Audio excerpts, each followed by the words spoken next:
अग्निपथ, ये नाम अजंजान नहीं है, अनभिज्ञ नहीं है। हर घर में, हर सदस्य के मुंह पर इसकी चर्चा है, क्योंकि इस नाम ने न केवल भारत में बल्कि भारत से बाहर भी बहुत हलचल पैदा कर दी है। हाँ, इस नाम ने हमारे वीरों को एक जोश, एक क्रोध जो उनकी सीमा पर निकलता था दुश्मनों को तहस नहस करने में, वो कुछ हद तक यहाँ प्रदर्शित करने पर मजबूर कर दिया है। इस नाम ने, इस सिस्टम ने हिलाकर रख दिया है भारत को। एक आम जनता भी इसमें अपनी राय, अपना मत देने के लिए स्वतंत्र है, क्योंकि जान चुकी है कि जो हो रहा है, जो सिस्टम हम पर थोपा जा रहा है, वो गलत है। क्यों उन नवयुवकों का जोश ठंडा कर देने के लिए ये सरकार उतर आई है पथ पर। अब सिर्फ अग्नि अग्नि अग्नि है, और वो अग्नि एक क्रोध के रूप में फैलती जा रही है, फैला रहे हैं हमारे नवयुवक, नव पीढ़ी है। महात्मा गांधी तो भगत सिंह भी इसी देश के थे, जिन्होंने अपने अपने तरीके से इस भारत में अपनी बात रखी, इसे आज़ादी दिलाई, अंग्रेजों के सामने अपना मत रखा। किसानों ने पहले अहिंसा का रास्ता अपनाकर विजय प्राप्त की, और आज भगत सिंह को याद है, मौन रहना, अपनी कोई भी सहमति ना रखना, अपना मत सामने ना रखना सबसे बड़ी गलती होती है हम आम जनता की। वहीं उससे पहले की बात याद करें तो नोटबंदी में जनता बहुत दुखी हुई, त्राही त्राही हर जगह मची रही, पर कोई विरोध नहीं हुआ।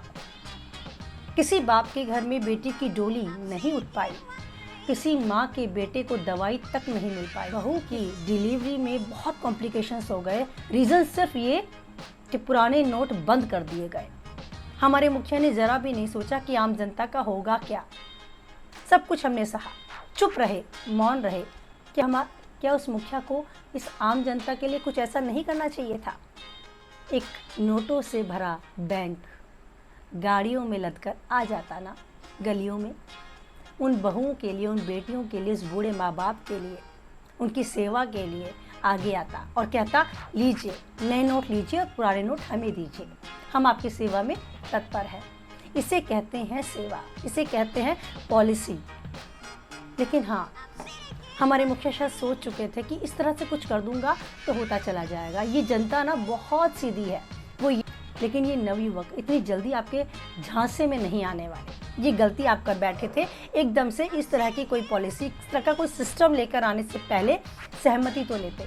पहले भी आपने निर्णय लिए, हम भले ही उससे खुश नहीं थे, पर आप शायद सोच चुके हैं कि ये जनता भावों से भरी है।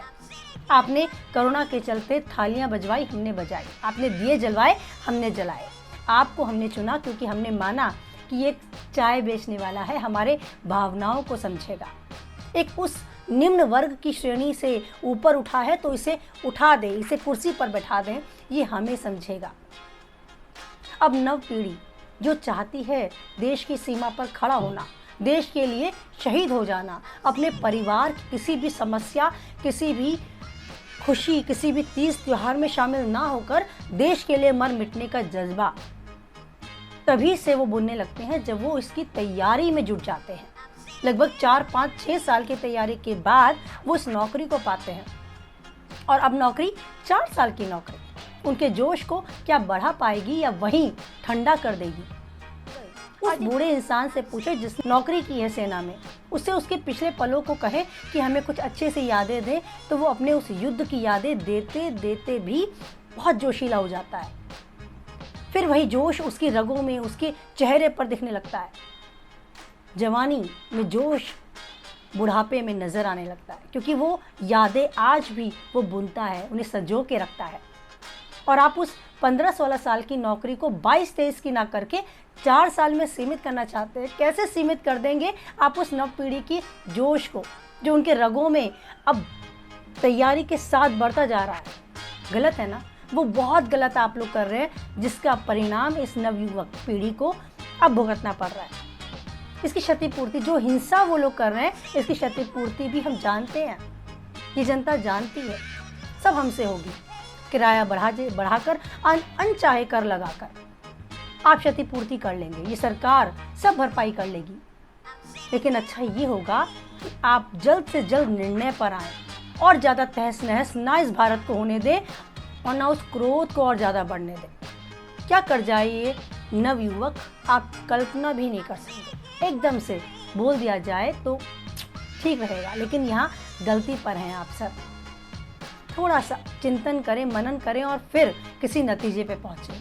अगर आप भी उस नव पीढ़ी की उस वेदना, उस क्रोध को महसूस कर रहे हैं और सिस्टम को गलत मानते हैं तो आवाज़ उठाएं, मौन ना रहें, क्योंकि एक तराजू में बैठना ज़रूरी है। पीछे से देखना और केवल देखते ही रहना गलत है। कभी तो बोलें, तब तो बोलें जब हम पर आ जाए, क्योंकि ये समस्या न केवल उन नव पीढ़ी की है, ना सैनिक की है, ये समस्या हमारी सीमा पर खड़े होने वाला जवान हमारा होता है। वो हमारी रक्षा के लिए उस देश पर मर मिटने के लिए तैयार होता है। तो साथ दें, इस गलती को गलती माने, गलती कहें। जय हिंद के साथ कमेंट बॉक्स में अपनी सहमति दें। इस वीडियो को बहुत आगे शेयर करें, जिससे कुछ गलत हो रहा है तो उसके लिए आपकी आवाज़ भी मेरी आवाज़ के साथ हो। Thank you so much. जय हिंद, जय भारत।